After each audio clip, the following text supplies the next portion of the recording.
एउटा बाँदर दुवै हातमा धेरै केरा बोकेर दौडिरहेको थियो। उसको पछाडि एकजना मानिस रिसाएर लट्ठी बोकेर उसलाई पिट्न खोज्दै पछ्याइरहेको थियो। त्यसैले बाँदर झन डराएर ज्यान जोगाउन छिटो छिटो भागिरहेको थियो।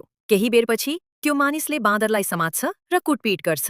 त्यो दृश्य देखेर अरू धनी बाँदरहरू, जो पुरै सुट लगाएर आएको थियो, उसमाथि ठट्टा गर्दै खूब हाँसिरहेको हुन्छ। बिचरा बाँदर एक्लै बेन्चमा बसेर जोर जोरले रोइरहेको हुन्छ। उसको आँखाबाट आँसु झरिरहेका हुन्छन्। ऊ धेरै दुखी र निराश देखिन्छ। पछि त्यो बाँदर काम खोज्दै फलफूल बेच्ने मानिस कहाँ जान्छ, तर फलवाला झन रिसाएर बाँदरलाई धकेल्दै कुटपिट गरेर त्यहाँबाट निकालिदिन्छ।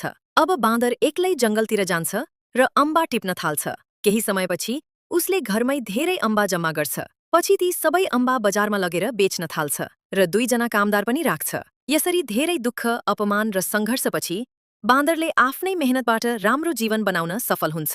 एउटा बाँदर दुवै हातमा धेरै केरा बोकेर दौडिरहेको थियो। उसको पछाडि एकजना मानिस रिसाएर लट्ठी बोकेर उसलाई पिट्न खोज्दै पछ्याइरहेको थियो। त्यसैले बाँदर झन डराएर ज्यान जोगाउन छिटो छिटो भागिरहेको थियो। केही बेरपछि त्यो मानिसले बाँदरलाई समात्छ र कुटपिट गर्छ। त्यो दृश्य देखेर अरू धनी बाँदरहरू, जो पुरै सुट लगाएर आएको थियो, उसमाथि ठट्टा गर्दै खूब हाँसिरहेको हुन्छ। बिचरा बाँदर एक्लै बेन्चमा बसेर जोर जोरले रोइरहेको हुन्छ। उसको आँखाबाट आँसु झरिरहेका हुन्छन्।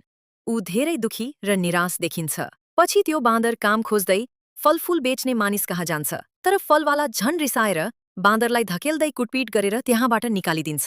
अब बाँदर एक्लै जङ्गलतिर जान्छ र अम्बा टिप्न थाल्छ। केही समयपछि उसले घरमै धेरै अम्बा जम्मा गर्छ। पछि ती सबै अम्बा बजारमा लगेर बेच्न थाल्छ र दुईजना कामदार पनि राख्छ। यसरी धेरै दुःख, अपमान र सङ्घर्षपछि बाँदरले आफ्नै मेहनतबाट राम्रो जीवन बनाउन सफल हुन्छ।